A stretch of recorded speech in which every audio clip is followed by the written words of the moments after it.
Good evening. It's 7:02 p.m. I'll call this regular meeting of the Board of Education to order. Can you please call the roll? Ms. Pearson? Present. Mr. Rollins? Here. Ms. McCall? Present. Mrs. McCulloch? Here. Mr. Siegel? Here. Ms. Haley? Here. Ms. Stanford? Here. With 7 present, we have a quorum. Thank you. We'll take a moment of silence followed by the Pledge of Allegiance.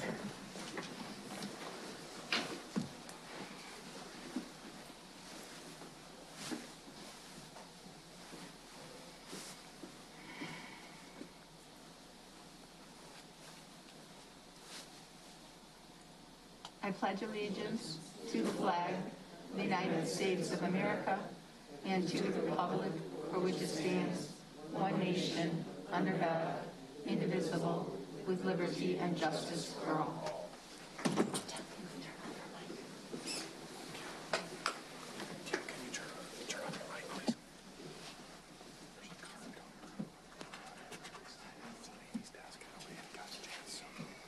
Thanks.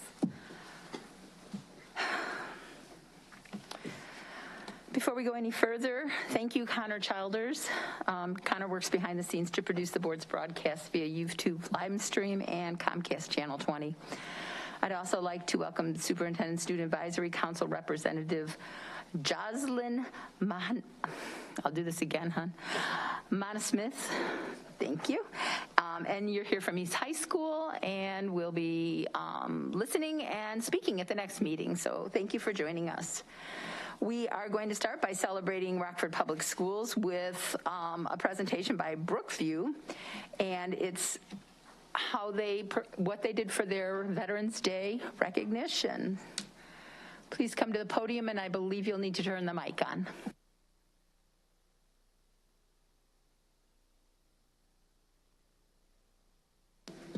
Thank you for this opportunity to present our experience that we had for the first time ever at Brookview Elementary this year. We were able to celebrate Veterans Day. Actually, on Veterans Day this year, we were in attendance. Our 473 students, our 45 staff members, along with our veterans that joined us from our Brookview community, were able to celebrate Veterans Day in a very unique way. We were able to start our day off with, which we've never done before. We don't do morning meeting in our gym. We do morning announcements through Screencastify. So we brought all of our school together for the first time ever for an assembly for Veterans Day, and it was quite amazing. There is our school, all sitting crisscross applesauce. Fantastic job. Every single student was in awe throughout the entire assembly. And our whole purpose of this assembly was not only to involve our community members, but to give a little bit of education to our fellow students to be able to show them and really give them an opportunity to learn about Veterans Day. So at this point, I would like to invite 2 of our students, 5th grade students, up to the podium because they were actually part of this assembly.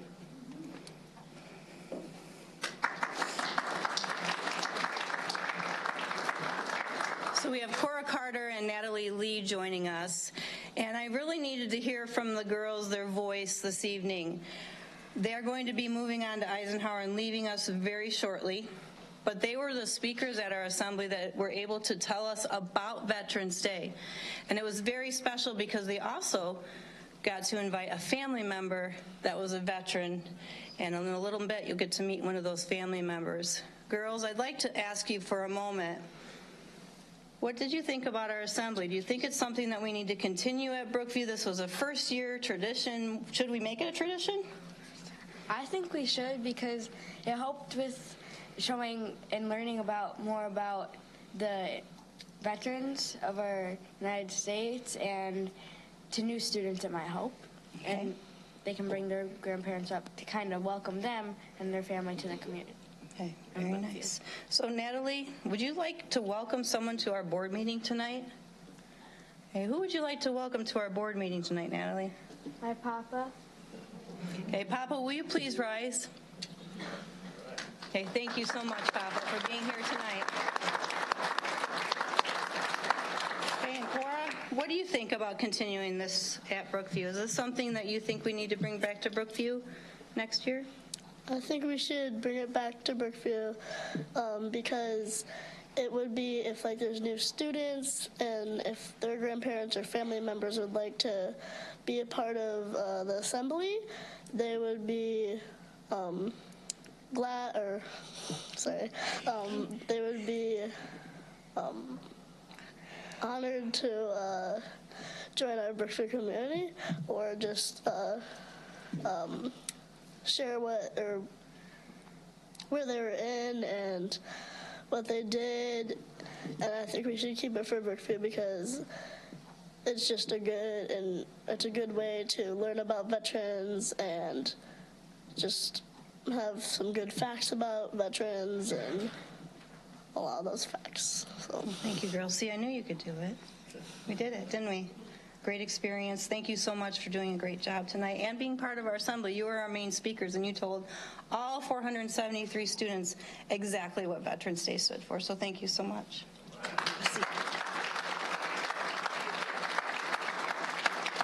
So we're able to invite, we just sent out an invite. We decided we're just going to try this, and we wanted our veterans to be part of our community, whether it was a neighbor living in our zone, it was a family member. So when we sent out an invite, these are all the interested people we got for our first year. And even one of the veterans was our music teacher's father. So we were so excited to have him join us. So next year, it sounds like from our Brookview students, we need to continue this and make this a tradition. So even if we are off on Veterans Day because it falls on the weekend, I think that we need to continue this new tradition that we've started at Brookview, honoring our veterans within our community. Then we went into our 4th and 5th grade students, sang a song to all of our audience, led by Mrs. Maggie Brandon, which they did a fantastic job. And then we taught the students about taps, which was amazing. We had 2 veterans. One was our neighbor that lived right behind us, and sometimes we'll hear him outside playing and practicing. So he came to the gym, and then we had another veteran that actually had our gym teacher now, Mr. Doug Wayberg, as his gym teacher, and he still lives in the neighborhood. So he got to come to our new gym because when he went to school, it was our old gym, and we no longer had the pit. But he got to come back and be part of the community, playing taps for all of our assembly. And the students got the explanation is, what is taps? That is actually the end of the day. So the students sat and listened. One trumpet player was at one end of the gym, the other, and you could hear, besides the trumpets playing, the students were enthralled. It was amazing watching their faces, and they said all day long in the hallway and the week to follow, Mrs. Dalton, that was like the best ever. Can we have them back again? And we did invite them tonight, but they're in Florida enjoying the warm weather. So I said, well, we're going to let you do that, but hopefully we will be able to get them back in the future. It just was such a phenomenal experience, and I'm so very glad we got to share it with all of you tonight. So thank you.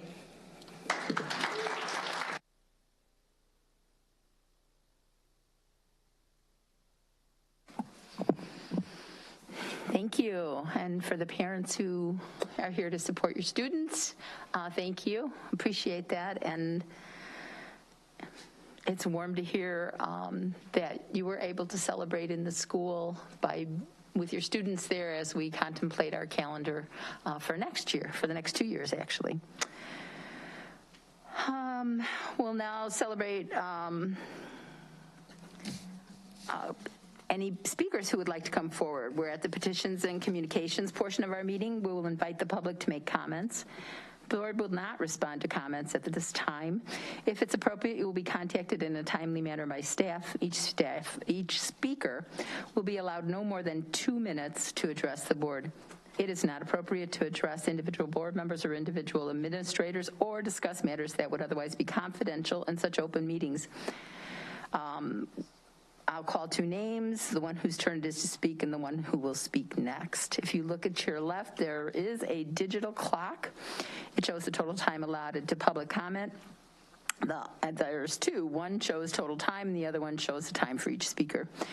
Thank you for your interest and for your cooperation with our guidelines. I'm going to give just a second if I think some of our Brookview family is going to exit, but we will start with Katina Barnett, and then our second speaker is Ricky Naylor.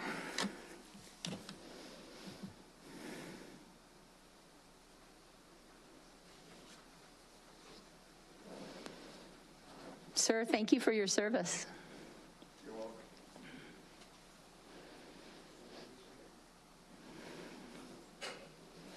When you're ready.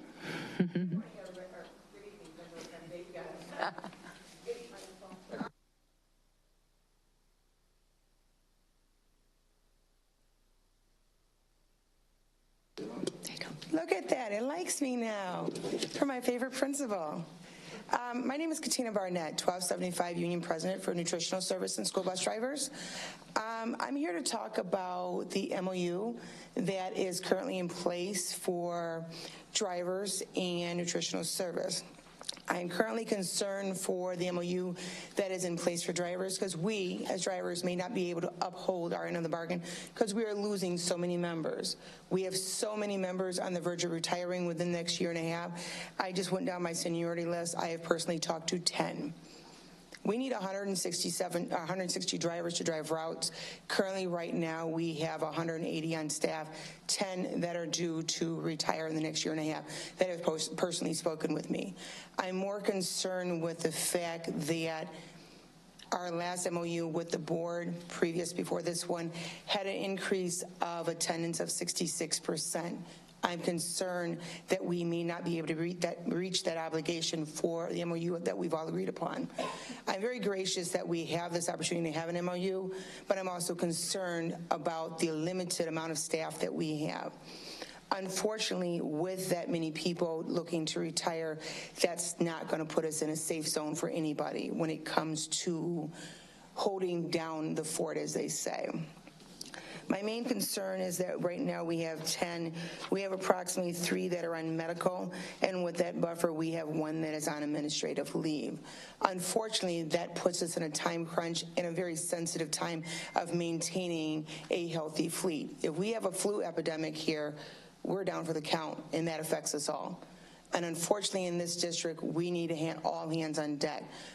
What I'm looking for is to give more of an incentive or go back to the original MOU that we started with last year versus this current school year to bring more people on board, more people that are excited to be with us, more people that are willing to work through any flu, anything they get a hold of that brings them down. Thank you. Thank you. Appreciate your being here. Thank you. Our next speaker, Ricky Naylor, followed by Betsy DeGunther. Okay, another year. I don't know. I mean, I want to talk to all administrators, black ones and white ones, and this board is black and white too. I don't know why that mean. Like, I mean, it just seems like you guys just not catching on. Like, this is a majority black and Hispanic school district. Okay. But this stuff never gets discussed here because for some reason you guys keep allowing these administrators to keep hiring certain staff of color. And most of these staff they hire are the ones that they're not going to really talk about race because they're more concerned about keeping their jobs than doing their jobs. And you guys have allowed that. I mean, look around now. This board is more diverse than this administration. And you guys, last week you should ask those guys, why are we 40% board members black, but your administration remains 15% black? No, I mean, you know, we keep hearing about, well, we need solutions. To me, a solution would be you just bring in a diverse administration from the get-go, then you got to worry about making these guys step up and hire staff of color. Would that make sense to you? Just bring them in from the beginning. So now you guys spend 10 years trying to get these guys here to diversify themselves. And what happened 10 years later? Nothing. Still got 2, 3 black administrators, and they don't say nothing. They keep quiet. They want to keep what they got, and nothing changes. Now, you board members, I mean, if I'm correct, y'all picked all these other board members of color. None of these, so they might have got elected later on, though, but y'all picked all those. So why don't y'all make the administration say, look, we selected board members of color. Why can't y'all do it? And see what they say. Then all these Mickey Mouse questions about, oh, we got Rockford Promise, all that stuff ain't got nothing to do with what's going on with this school district. So let's just have some real conversations. Thank you. Betsy DeGunther, followed by Mina Giangeli.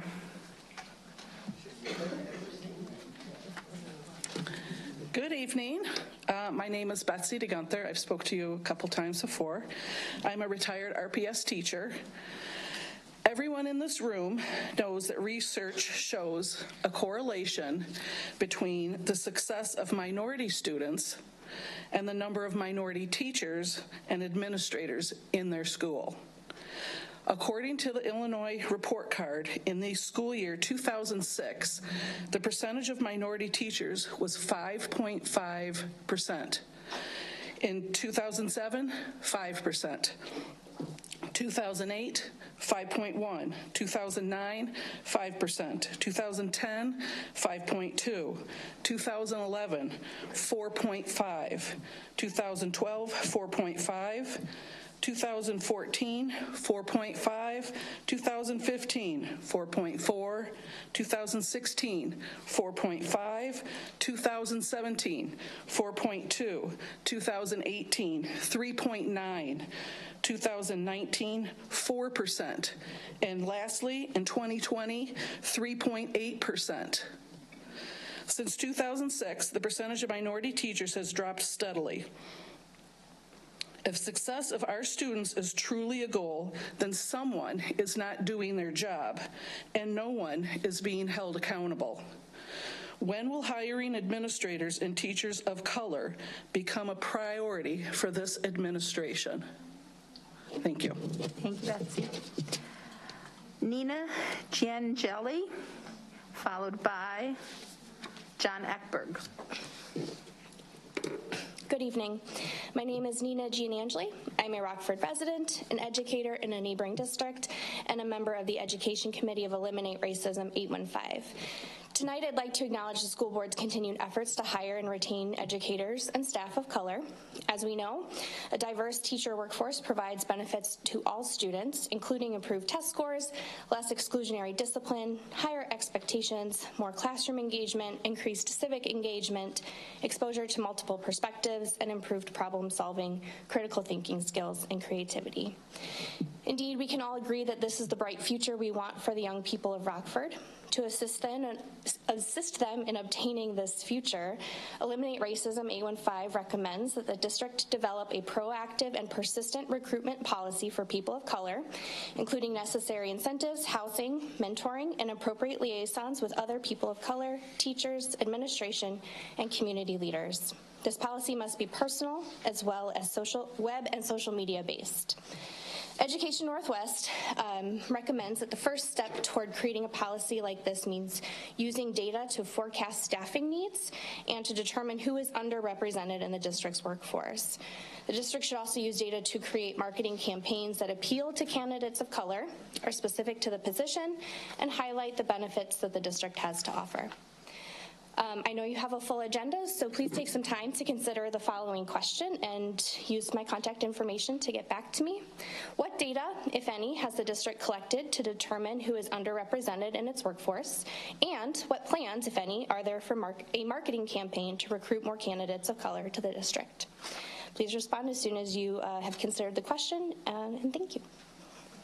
Thank you. John Eckberg, followed by John Brantley. Hello, my name is John Eckberg, and thank you, Madam President, members of the board, administration, and all those in attendance tonight to allow me the opportunity to kind of continue what we said a few minutes ago about the veterans who served, the school board members who serve without pay, thank you, and my friend Mike Connor. He served on the board for many years, and I just really appreciated him. He had three things, his traits, that I would like to just highlight. He was keenly tuned into representing the people of his community. Whenever I tried to reach him, he would respond immediately or get back to me in a timely fashion. Equally as important, when we did connect, he tried hard to understand my questions and resolve the issues. He also embraced the academy concept. Our family owns a machine shop.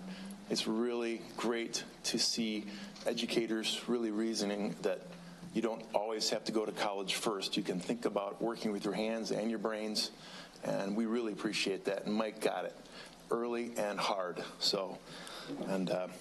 He was also a big encouragement for businesses and industry to get involved, because that's really how they operate, when they have people that know what it's like to make a chip. And finally, he was an advocate of justice and fairness. If you know Mike, you would always frequently hear him ask, is there an agreed upon process for resolution to this issue? And is the process being followed? His list of qualities and accomplishments is much longer than time permits, but just allow me to say he was a great school board member, and I look forward to working with him and you guys for the future. I really appreciate the school district. It was good for me in the 80s at Jefferson High School and the younger classes that I went to, and I love working there now with Rundle and the others at Jefferson to make that machine shop class and all the classes. They're really good. Thank you. Thank you. Our last speaker this evening is John Brantley. Good evening, board members and our citizens of Rockford, Illinois. We ended the year by having a Christmas party. We took the kids to District 2 for breakfast, District 1 for lunch, and then we ended up having my Christmas party at Fairgrounds. And I want to thank the school administration for the number of school administration people that showed up at our Christmas party. We ended the year by taking 5 families to Walmart where they was able to go Christmas shopping, and they spent over $100 with Gorman supplied 6 of our family. We started this year off, and I am blown away that I hired the grant writer to work with my organization. He worked with us for 2 weeks. We spent 3 days together. We have accomplished and completed working that grant, and I submitted it to Dr. Reed, but I never heard anyone in here when they was praying. We should have a word of prayer for Dr. Reed while he's still in the hospital. I want to jump back to talking about what Dr. Reed and Matt was able to accomplish, and I can't pronounce the other lady's name. I keep always begin with an M. M-A. Yeah, one day I'm gonna learn her name. But anyway, we at the school, we're looking forward to this will be our 7th year taking our kids to Disney on Ice. We need to raise $750 in order to take 50 kids. We raised over $1,200 in less than a week. Also, we doing the after-school program. I'm not waiting on the school to tell us get funds for working on after-school program. I went from 5 to 30 kids that we transporting to school. Right now, the library working with me with the after-school program. Our kids can't spell their name, don't know their address, don't know their phone number, don't know the spelling of their parents' name. We went head on and we be teaching them that at the library. The library has been very good at me doing that. And I see I got 1 minute left, and I always don't run out enough time. I need to have a meeting where I can come with the school board and have more than 2 minutes so we can sit down and I can tell you the things that we doing. Because we can't wait on the school system to do anything for us. We have to be the ones to step up to the plate and do for. Here you come. Thank you. Here you come. We have to be the ones to look out for our young people. We don't look out for our young people, and nobody else gonna look out for us. Thank you for allowing me to speak. You bet. I look forward to doing the grant for that school program that we very important. So we educate our young people. We don't send our young people. Yeah. I hope that they have a great time at Disney on Ice. I'm so glad to hear about that, and thank you, because you do care about the kids. And what is this? Yeah, I got to put in, that's the Okay. I'd rather just do the work instead of playing. Thank you for being here and sharing all that. And to the rest of our speakers, appreciate your evening. Appreciate your giving your time this evening for us. We're now on items that proceed through the Planning Committee. Is there a motion and a second to approve item 4A, Forefront Power, behind the solar power purchase agreement? So moved. Second. Is there any discussion? Mr. Siegel. Thank you. Just on the off chance that perhaps our infrastructure might change sometime in the next few months/years, does this contract allow for panels to be placed in an alternative location?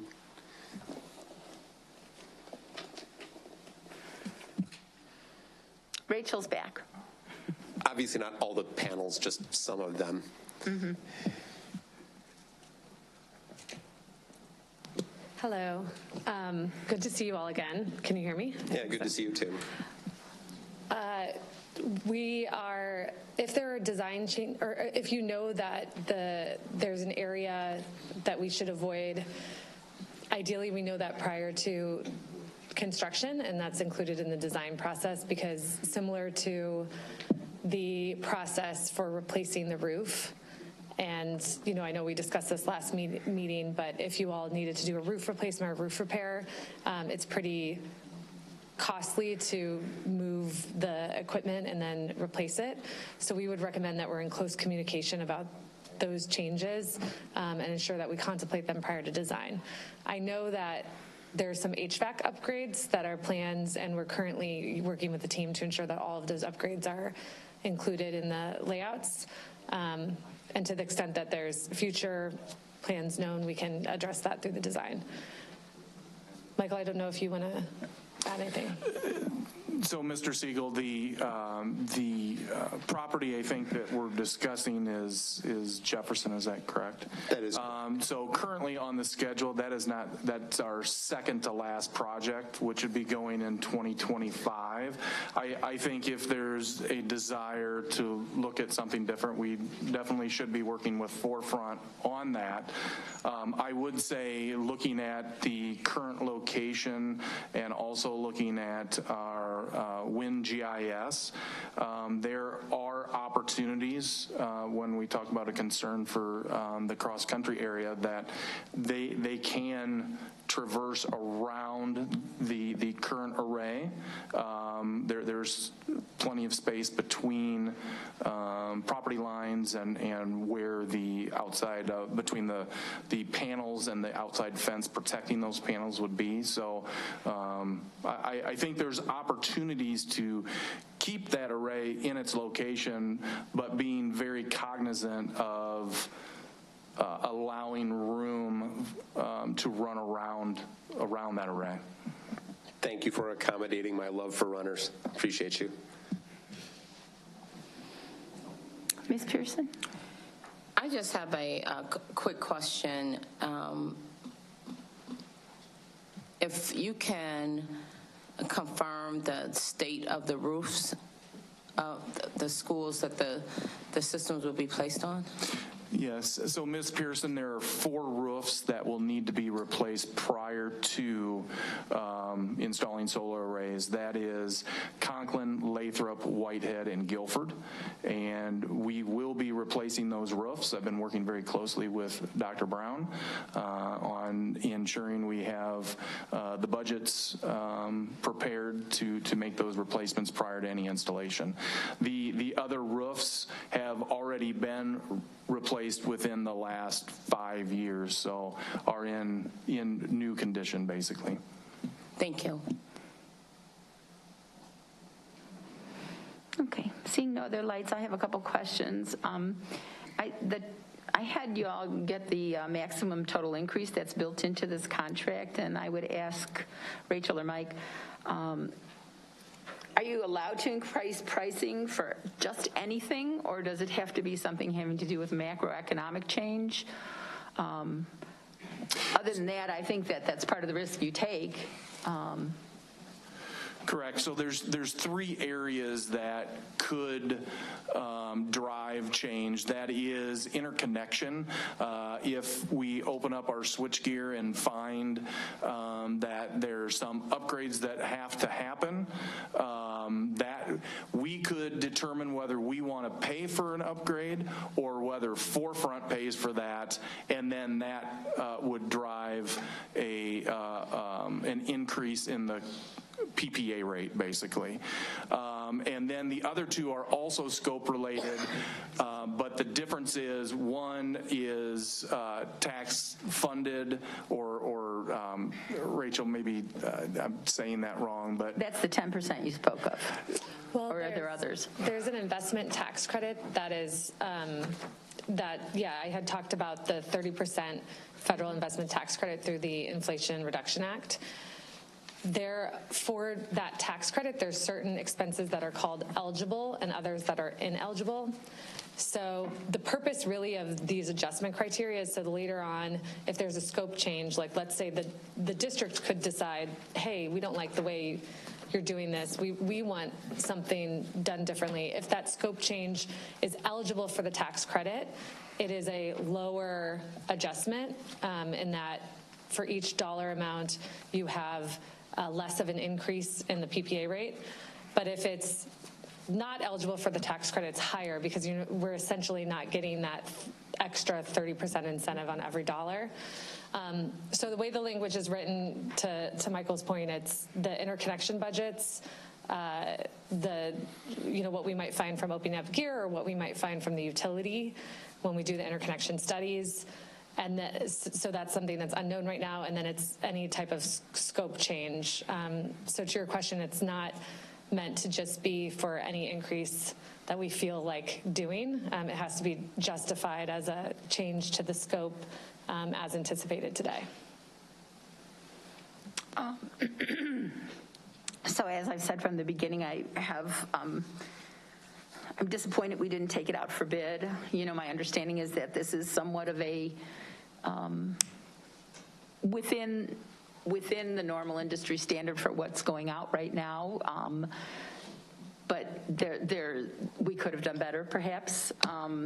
Part of this, I understand, is the whole relationship piece. Usually if we go out for bid, it's more likely that I would think that we would get favorable terms and it maybe even match it. But I'm also aware that throughout the industry right now, there's a lot of PPAs that are being renegotiated because people, even without that as part of their contract, because people, providers of the solar are unable to go by the contract because they just can't get the parts or, labor or whatever else that is costing them more. But we will never know if we vote this in tonight whether or not we would have done better. That said, they're upfront about what their increases are. Back of the envelope math is that it could be up to 60%. So, again, not unlikely that in the industry, those numbers that they're off. So, I'm going to support this. I'm just going to say once again that I wish we had had a bid so that we'd all feel comfortable thinking that we got the absolute best and that because of the relationship that you've built with our district that you'll give us the absolute best. It's a shame we can't have the reverse, that if they're saving money putting things in that we get something back, but that's not part of the contract and it's part of the risk that they're taking putting this in place. So. Are there any other questions or comments before I have her call the roll? I just have a general comment where it relates to bidding, and I've made this statement before, how important it is to have that component just so the bidding process is equitable and we are able to hear more than one from one organization. We have to be careful of the message that it may sometimes send when we are not bidding, obtaining bids. Thank you. Okay, let's coordinator call the roll. Ms. Pearson? Yes. Mr. Rollins? Yes. Ms. McCall? Yes. Mrs. McCulloch? Yes. Mr. Siegel? Yes. Ms. Haley? Yes. Ms. Stanford? Yes. The motion passes unanimously. Thank you. And thank you for answering the questions.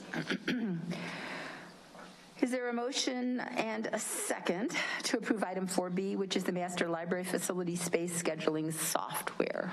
So moved. Second. And is there any discussion? All right, seeing none, I'll ask the coordinator to call the roll on item 4B. Mr. Rollins? Yes. Ms. McCall? Yes. Mrs. McCulloch? Yes. Mr. Siegel? Yes. Ms. Haley? Yes. Ms. Stanford? Yes. Ms. Pearson? Yes. The motion passes unanimously. Thank you. We're now on to items that proceeded through the governance committee. So I would like a motion and a second to approve item 5A, board policy 6.300, instruction, graduation requirements. So moved. Second. Thank you. Any conversation, discussion? Seeing none, I'll ask the coordinator to call the roll. Ms. McCall? Yes. Mrs. McCulloch? Yes. Mr. Siegel? Yes. Ms. Haley? Yes. Ms. Stanford? Yes. Ms. Pearson? Yes. Mr. Rollins? Yes. The motion passes unanimously. We'll move to the consent portion of our meeting. It includes the items previewed by the board committee chairs during our committee of the whole meeting last week, which are the following: 6A, payroll; B, accounts payable; C, purchase orders; D, airfare;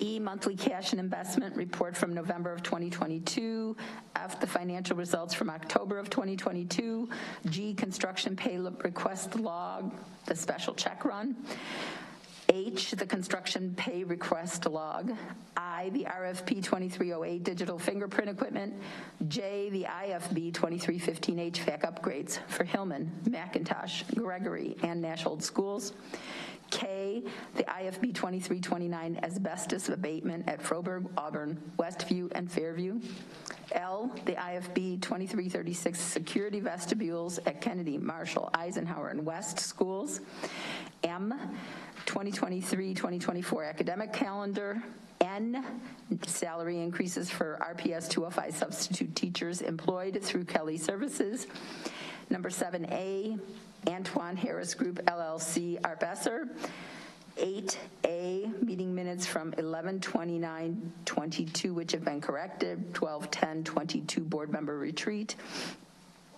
and 12/13/2022. 8B, the closed session minutes release; C, the contract purchase orders; and D, the freedom of information log. Is there a motion and a second to approve the consent items? So moved. Second. Thank you.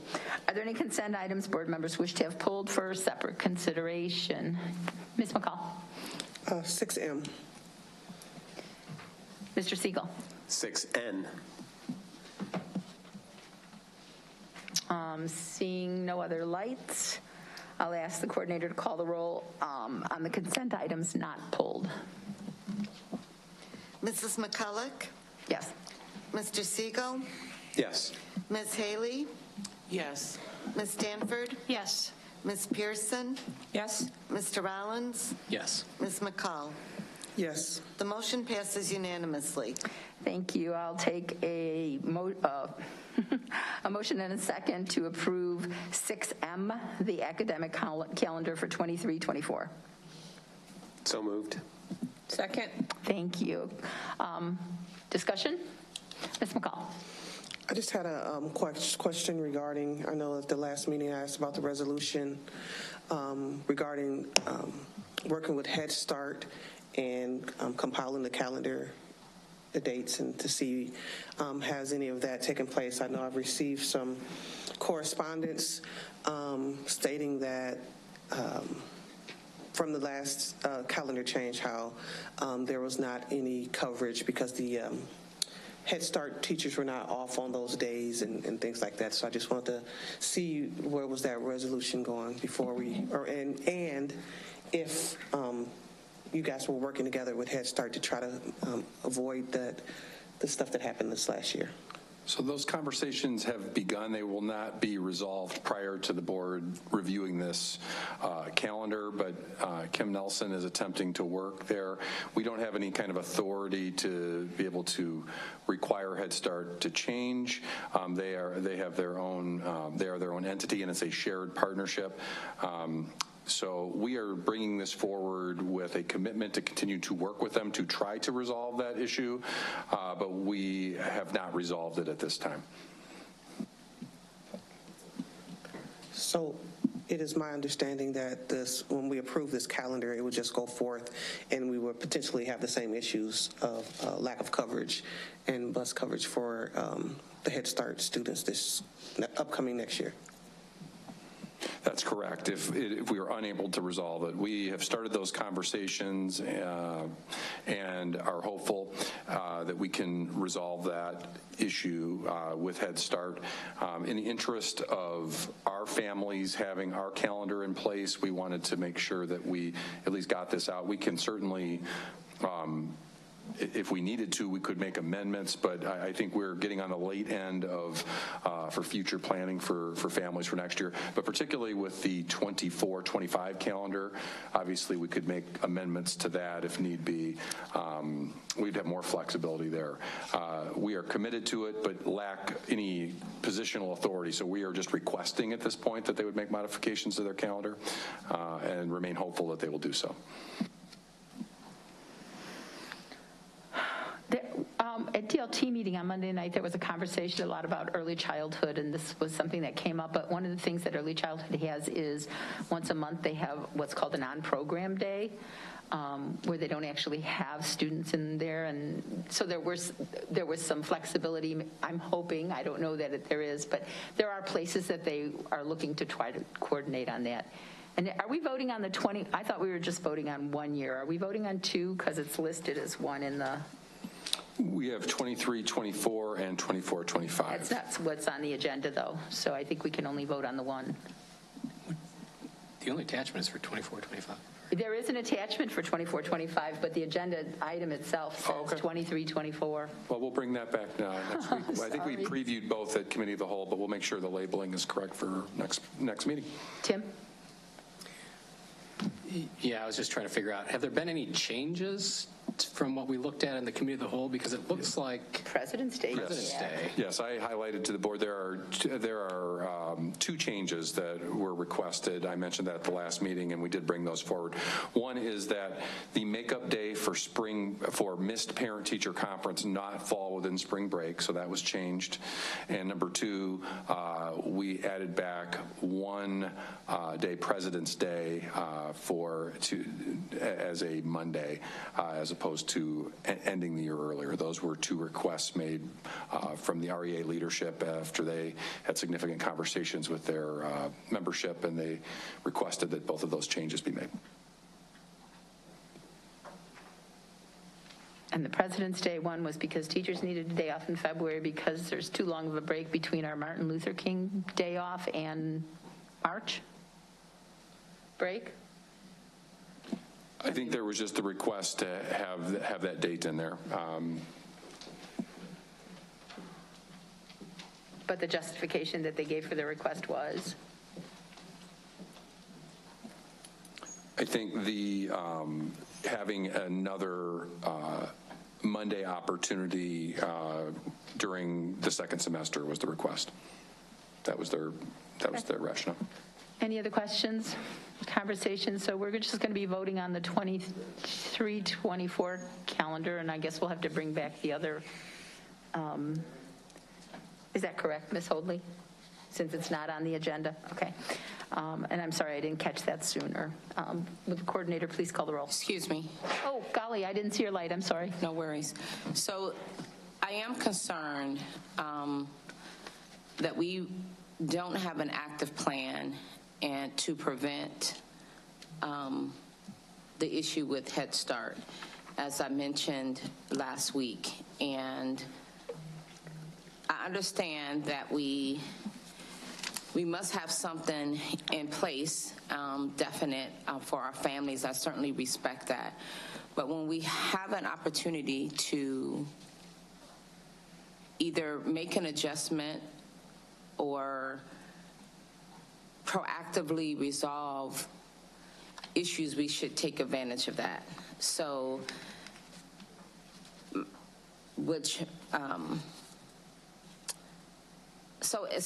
really concerns me. And is it an absolute, because it's on the agenda, it is an absolute must that we vote on it tonight?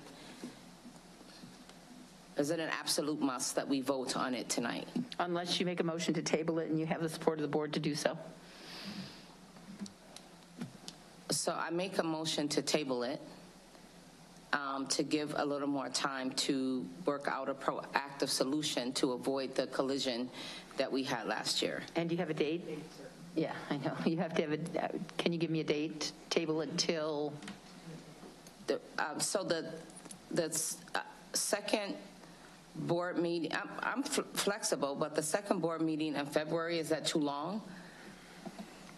I would prefer that we come back probably at the next board meeting this month if we're going to table it, and we could bring it back with 24, 25. Again, this is going to come down to a request, and at some point the board is going to have to decide if we want to go back on our strategy and go back to having holidays. That's really what's at issue. I don't know it's likely to be resolved. I don't know that they're ever going to agree with it. We could look at other solutions to do non-student contact days for early childhood on those days, but we are very committed to having that conversation and have been engaging in that. But if they decide they want to maintain federal holidays, there's ultimately no authority that we have to force them to change. I understand that, but it gives us time to readjust on our end if we need to, correct? Right, but we do, our recommendation was to move in this direction where we changed it to where we went with the full week over.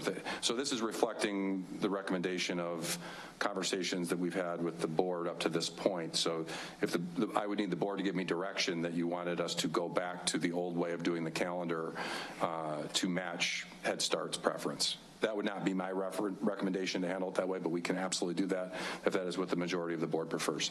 But you also mentioned a day of no activity for early childhood, right? So that is an additional option, correct? We could explore that option, I think, within the next 2 weeks. But in terms of waiting until February, I would prefer to, and I can defer to Mrs. Detman in terms of her estimation of how quickly the conversations could come to a head. But I think at the end of the day, we're asking, we're not telling. So absolutely. Mrs. Detman, what is your suspicion on the timeline? I'm not sure, because there's not just our union, but also the teachers union and Head Start union. So it's a decision to whether to bring it to the union for their vote or not. So it's more complex than just, we want these days, you want these days, let's just have a conversation. And then our non-program days are for professional learning, so that all staff can come together and have the same professional learning. And so if some staff are off on that day, then we're not able to accomplish that goal. So I think that's also important to recognize as well. The way that we solved the problem this year was using some of our, we have some floating staff in schools when we're fully staffed, and then also substitutes, and we planned ahead and ensured that we had substitute coverage in those classrooms on those days when we did not have teachers. Okay, so I have an additional question. So when it was initially brought as a concern, was anything done between that time and now in terms of? Yes, we've had multiple conversations. Since the committee of the whole? Oh, yes. Okay, thank you. So I'm flexible with it. It is a concern, but if the board want to move forward, I'm fine with that. If we want to just table it until the next board meeting of this month, I'm fine with that as well. If it's going to create a domino effect, that's something that we need to consider as well. Well, there is a motion on the floor to table this until the next board meeting. We don't have a second. I just was going to ask, is there a second? Second. All right. Any discussion?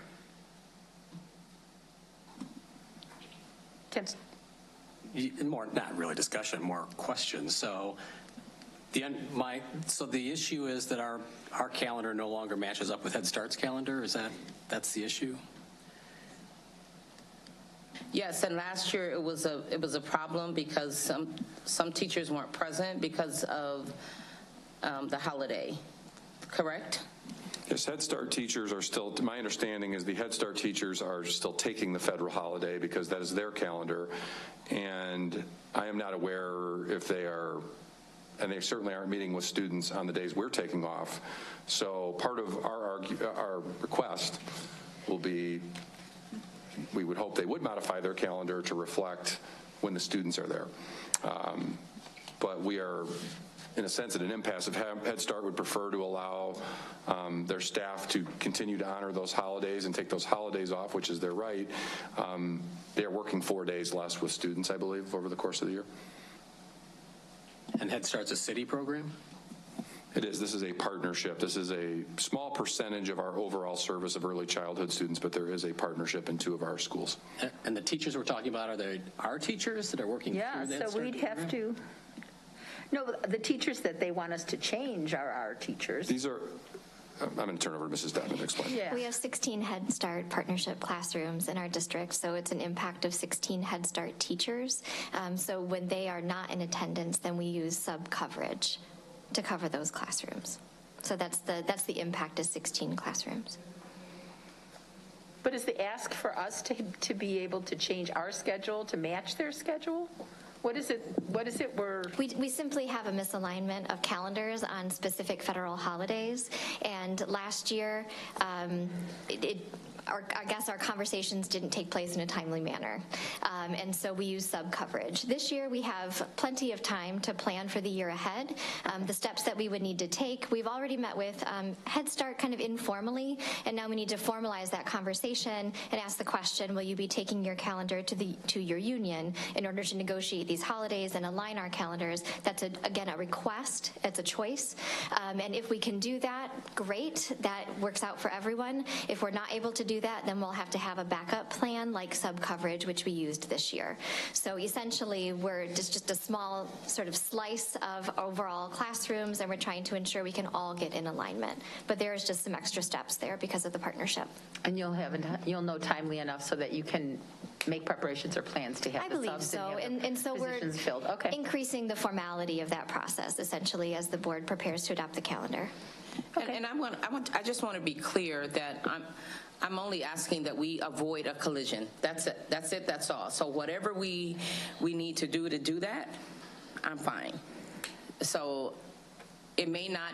Understood. We have the same goal. That we can execute and we don't collide. However it works out, it works out. Yes, and I think it's just important to understand there are some things that are within our control and some things that are not within our control. So increasing the formality here in the conversations is our next goal. Yes. And Ms. Pearson, I want to reiterate, we are completely aligned with the interest that both you and Board Member McCall have raised this evening. Our issue is just we don't want to promise something we can't unilaterally deliver, but our intentions are completely aligned with yours, and we will be working very diligently to align the calendars. Ultimately, we are hopeful they'll agree. Ms. McCall? Yes, and it was just my intent to make sure that these conversations are had, to prevent what happened earlier this year. So as long as the conversations are being had and there's enough time to ensure that we don't have that type of misalignment, then that's all I was seeking. Okay. Board member, call the roll on the motion to table this till the next board meeting. Ms. Haley? Yes. Ms. Stanford? No. Ms. Pearson? Yes. Mr. Rollins? No. Ms. McCall? Yes. Mrs. McCulloch? No. Mr. Siegel? No. The motion fails by 4 noes and 3 yeses. Thank you. So now we have the other motion on the floor to approve the 23-24 academic calendar. If there's any conversation on that, seeing no lights, I'll ask you to call the roll on that motion. Mr. Siegel? Yes. Ms. Haley? Yes. Ms. Stanford? Yes. Ms. Pearson? No. Mr. Rollins? Yes. Ms. McCall? No. Mrs. McCulloch? Yes. The motion passes with 5 yeses, 2 noes. Okay. Okay, thank you. I'll now entertain a motion to approve 6N, salary increase for RPS 205 substitute teachers employed through Kelly Services. So moved. Second. Mr. Siegel. Thank you. Last week at the Committee of the Whole, I had asked if there could be some calculations done on the fiscal impact of raising the day rate $10, and Mr. Zediker was nice enough to send us all a Excel file showing the cost if we increase the day rate by $10, $20, or $30, and if we were to get 20 or 40 additional staff because of the increase, which I think is largely the point of the increase, is to try and attract more substitute teachers.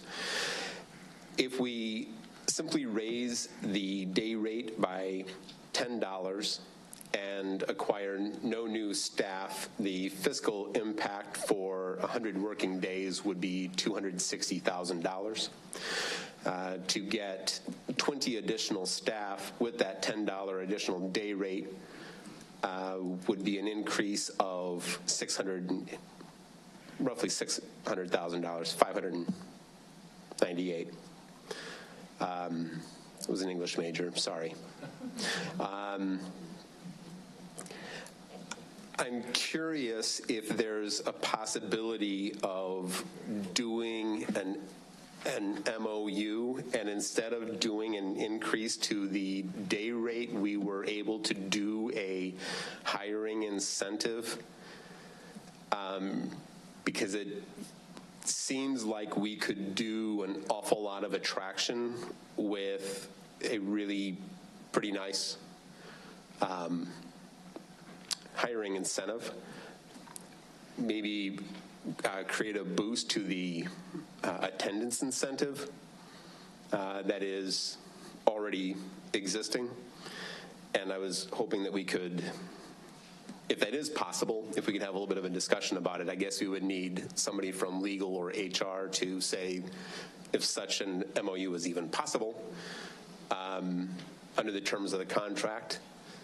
And if it's not, then I'll just stop. So, Mr. Siegel, this is ultimately not something we're bargaining with another unit. It would just be a change in the pass-through rate to our current provider of substitute teachers. So this would really just be at the, this is the administration's recommendation of a first step on this recommendation. But we really don't need to kind of negotiate it with anyone else. It's just ultimately fiscal, the balance between maximizing success with attracting substitute teachers versus the need to balance our budget. And I think what Mr. Zediker, who is unable to be here this evening, cautioned is once you've moved to $20 or $30, then you can't ever really move it back. That becomes the new standard. And his suggestion was we start here, see if we have some improvement, and then we would monitor that very closely and then bring it back to the board if more is needed. So that was my reasoning for asking if we could do a sign-on bonus or an attendance incentive, because if we just do the extra $10 to the day rate, we will guaranteed pay more money, to the tune of about $260,000. And that's if we just attract no new people. And the whole point of this, or the biggest point of this, I think, is that we will be able to attract more people. So if we instead turn this into a signing bonus and an attendance bonus, that the increase doesn't go to the wage, and there's only an increase if we actually see a benefit to the attraction.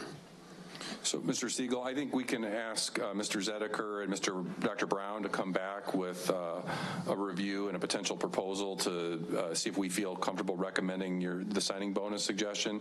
I think there is still a recommendation, because Mr. Zediker and Dr. Brown did some workforce analysis, and I think there was a desire to increase the day rate to ensure that we were competitive on the day-to-day with non-teaching field as well as being #1 in the region with our sub rate.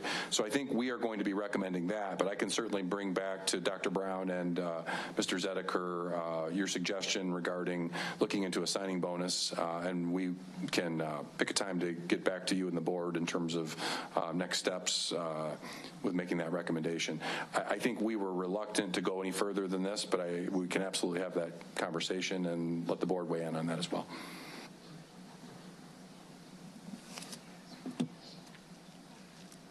Thank you. So is your desire to go ahead and continue with this vote, or do you want to see those changes beforehand? I mean, you also can put a motion on the floor to table, or we can vote on this and Dr. Jarrett would bring us back the other pieces. I will tell you, we need to pay subs more no matter what. So if the sign on, and I think that's brilliant, is the fact that we need more in attendance piece is great too. You know, how many of the assignments that they get do they take, for example? But I would see that from my perspective as a board member as would be nice as part of this, but I would also entertain that as a separate consideration. I appreciate you thinking that I think fast enough to have actually contemplated tabling this.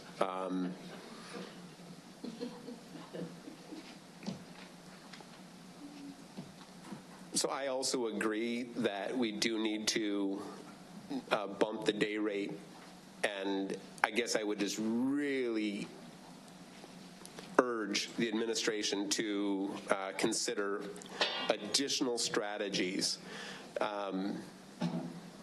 You know, we depend on substitute teachers, and it would be great to have good substitute teachers, and whatever we can do to attract the necessary talent, I think, is going to be very important. Could we ask Dr. Jarrett, is there a timeline? Is there a reason that you could just choose to come back to us with that next time, or? I don't know what the timeline is for this and putting it in place. Mr. Brown, same thing, budget? Is there? So Dr. Brown, because I know we have a clear administrative recommendation for the $10 raise, I would like to do that and then cement this request with a commitment to study this and bring it back by a certain date. I was crafting an email. So we will commit to bring back analysis on whether we can make that recommendation or not to the board. The board, of course, would have the authority to unilaterally at some point if decide to do that. But again, as a point of order, my request would be we would take this on its terms. If the board supports the $10 increase, we would do research on signing bonuses for substitute teachers and do the analysis of the pros and cons of that and bring that analysis back to the board at a later date. I would like to keep those issues separate. Dr. Brown, are you comfortable? My preference is to keep these two issues separated, and then we would bring the analysis to the board at a later date. I will commit to an actual date. I'm not just saying, And I appreciate that, and it would really be great if they were brought before, I don't know, April. Would like to be able to weigh in on the final decision on that. But yeah, let's go ahead with this. I'm happy to support it. Ms. Pearson? You know, it's difficult for me to speak in favor. So first of all, we outsource where it relates to our substitute teachers. So outsourcing is a whole nother subject matter. And I'm always in support of our teachers' salary increasing or incentives provided. And I understand that our teachers is, a part of bargaining. I get that, but we deal with the double-edged sword in that there is a shortage of teachers. We hear community members speaking of more minority teachers, and being a substitute teacher, and I know that we made some flexibility on individuals becoming a substitute teacher. I think that is a door in to potentially become a teacher, and how we're making that attractive to the general population would be good to know. And in terms of how are we working with Kelly to attract more minority teachers is something that we need to take a look at as well. So again, I can't speak in support of increase for substitute teachers in addition to the fee that we pay for Kelly services without speaking on behalf of our teachers and their support staff in terms of incentives and increase in pay. Thank you. Okay, I see no other lights, so I'll ask the coordinator to call the roll on item 6N, salary increase for RPS 205 substitute teachers employed through Kelly Services. Ms. Stanford? Yes. Ms. Pearson? Yes. Mr. Rollins? Yes. Ms. McCall? Yes. Mrs. McCulloch? Yes. Mr. Siegel? Yes.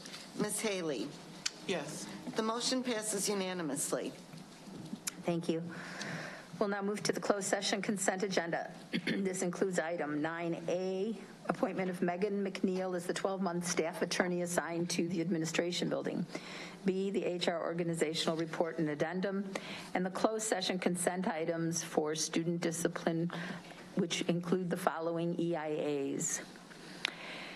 B002, B0006, B0007, B0008, D0005, H0025, H0026, H0027, H0028, H0029, P0060, P0061, P0062, P0064, P0065, P0066, P0067, P0068, P0069, P0070, P0071, P0072,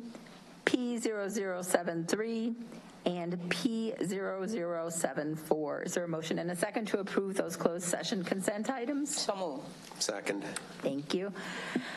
Any closed session consent items board members wish to have pulled for separate consideration? Seeing no lights, I'll ask the coordinator to call the roll on the approval of all the closed session consent items. Ms. Pearson? Yes. Mr. Rollins? Yes. Ms. McCall? Yes. Mrs. McCulloch? Yes. Mr. Siegel? Yes. Ms. Haley? Yes. Ms. Stanford? Yes. The motion passes unanimously. Thank you. Next item on the agenda is the superintendent's report. I'll give Dr. Jarrett the floor. Thank you, Board President McCulloch. I want to draw the board's attention to the 11B, which is the Tier 2 and 3 AROI. And I'm going to do a walk back to explain this, because this is something we're going to talk about and get your advice at the next board meeting. But I at least wanted to introduce it at this meeting. So when we say AROI, that is short for Academic Return on Investment. And what we've been doing for about 3 years now as a district is every year we highlight and take all of the things that are significant academic projects in our district, and we put them in one of 3 categories. Tier 3, which is what we're going to have you give us some advice on, the board recommends 2 projects over a 2-year period to really intensely study, are we getting the return on investment of something that we're doing? As an example, over the last 2 years, we had 2 programs that we gave great scrutiny and attention to. One was our Freshman Academy model at the high school level. The second was our Reading Horizons program, which ultimately became one of our standards of practice. In both cases, what that additional scrutiny of being a Tier 3 AROI study means is an interdisciplinary team of teachers, principals, assistant principals, and district leadership came together, studied these, and regularly brought status reports back to the board. And I'm proud to report that last time we saw a significant improvement in our freshman on-track rate for our students, not only our all students, but we saw even greater improvements with our African American and Latino students. That was one study. The other study was Reading Horizons, which is our early literacy work, and we saw some very positive implementation results. That was a program that had tremendous promise, but 2 years ago was not being implemented very consistently in the district. This year, we're going to be coming to you with a new list of projects, and what we try to do with the board is highlight about 4 projects and let you pick 2. Now, the 4 on our list this year, and I'm going to give you more of a detailed explanation in an upcoming board update, and we will be finalizing all of this in cabinet on next Monday, but the 4 we are pretty sure we're going to be bringing forward to you. One is called integrated math. That impacts upper level middle school students as well as our high school students. It's our 3-year math sequence. We've had multiple conversations about implementation challenges with this program. We also have very high failure rates. So we think there's a huge opportunity to really study this. And when you do an academic return on investment study, what you do is you really intentionally study what you're doing, and ultimately you may fix the program, you may make changes to the program, or you may be able to celebrate success with the program. In this case, we do believe that there are going to be opportunities to improve integrated math implementation. A second topic also relates to high school, and that is decentralized credit recovery. That is going to be about ensuring that we are not overly reliant on alternative sites and Roosevelt to recover high school credits, but that we have a stronger effort at the high school level on our sites. The third idea is a middle school focus skills. One of our standards of practice is the focus skill assessment. This would be a deep dive into improving the actual focus skills that really would enhance reading and writing skills being applied across the board in our middle schools. And finally, we would be studying high school academies. Now, it says model academy. What we'd really be doing there if we were to choose high school academies, and the board requested this last time, and we just didn't think we had a good way to study it. We do feel like we can study high school academies more effectively now. We have 3 high school academies that have achieved model status, which by nature means that those are succeeding according to a national accreditation organization, NCAC.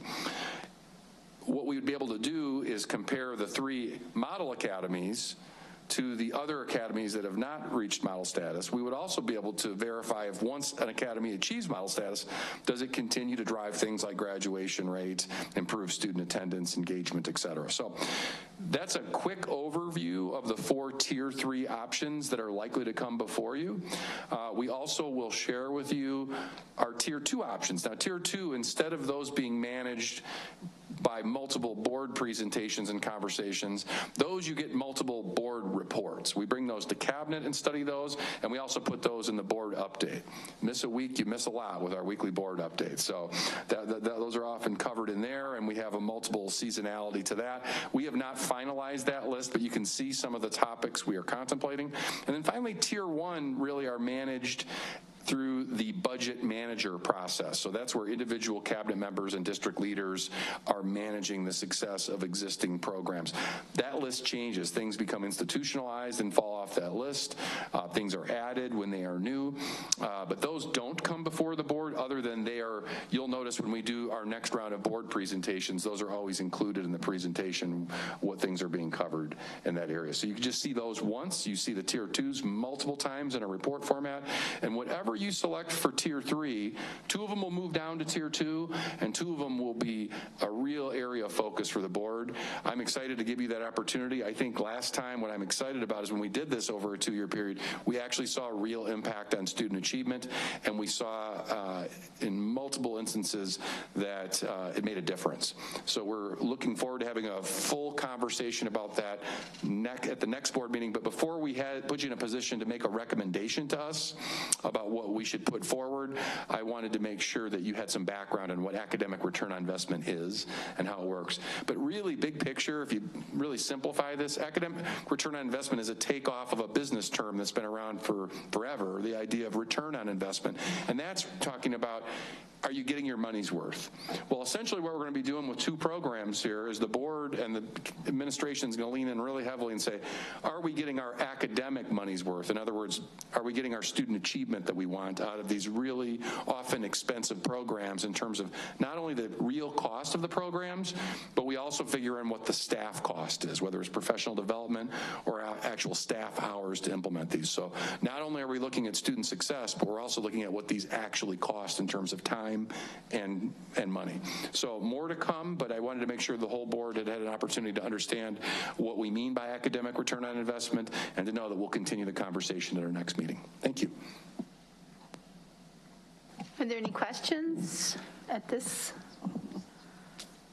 juncture? Were there, are these all high school for the?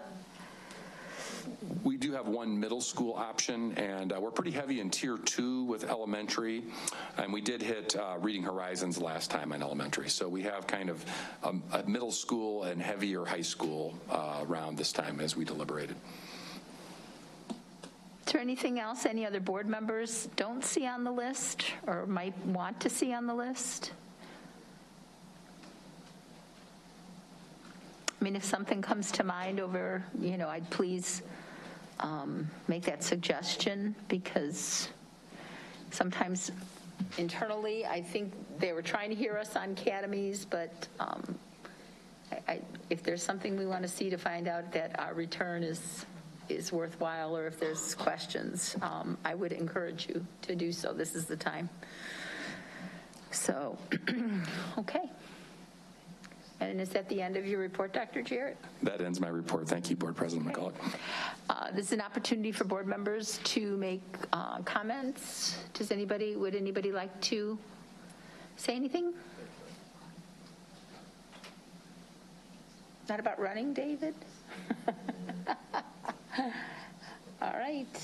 Seeing no lights on. Boy, this keeps us quiet having it at the end, right? It's like everybody's just like, oh, ready to go. Administration's okay with that too. Well, if there aren't any other further comments, I'd ask if there are any further board action steps. We do have the piece about Head Start, and secondly, we have the piece about the substitute additional contract pieces. Is there anything else I'm missing off that list? And I do want to confirm for our board members that have requested that we will work diligently with Head Start to attempt to solve that problem. And thank you for continuing to keep that issue on the forefront. We agree that it's ideal to make that solution happen. Thank you.